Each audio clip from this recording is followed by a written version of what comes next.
Hi అండి, నమస్తే. Welcome to my channel. ఇవాళ స్పెషల్ మసాలా మ్యాక్రోనీ.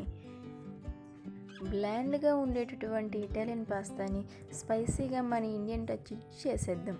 తినే కొద్దీ తినాలనిపిస్తుంది. ముందుగా నీళ్ళను బాగా కాగనివ్వాలి. ఇప్పుడు ఎల్బో పాస్తా వేసి 90% వరకు కుక్ చేయండి. పాస్తాను అస్సలు ఓవర్ కుక్ చేయకండి. ఎగ్జాక్ట్గా యాక్యురేట్గా కుక్ చేసి వడకట్టి పక్కనుంచుకోండి.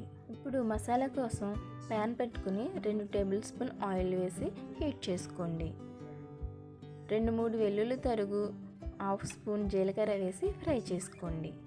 సన్నగా తరిగినటువంటి ఉల్లిపాయ, 2-3 పచ్చిమిర్చి వేసి 2 నిమిషాలు ఫ్రై చేయండి.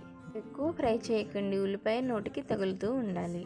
ఇప్పుడు క్యారెట్, టొమాటో వేసుకోండి. టొమాటో పై తొక్క మెత్తపడే వరకు ఫ్రై చేయండి. మనం వేసుకున్న వెజ్జీస్ 50% కుక్ చేసుకోండి. ఓవర్గా కుక్ చేయకండి. ఇవి మనం తినేటప్పుడు నోటికి తగులుతూ ఉంటే టేస్ట్ బాగుంటుంది.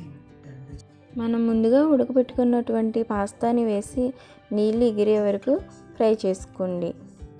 నీళ్ళు ఎగిరిన తర్వాత రుచి సరిపడా సాల్ట్, ఉప్పు, కారం, గరం మసాలా, మిరియాల పొడి వేసుకుని 2 నిమిషాలు ఫ్రై చేయండి.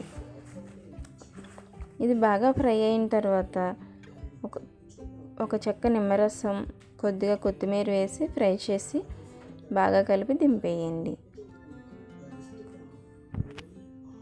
మీరు మన ఛానల్ని సబ్స్క్రైబ్ చేయకపోతే సబ్స్క్రైబ్ చేసుకోండి. వేడివేడిగా తినే కొద్దీ తినాలనిపించే pasta ready. Thanks for watching.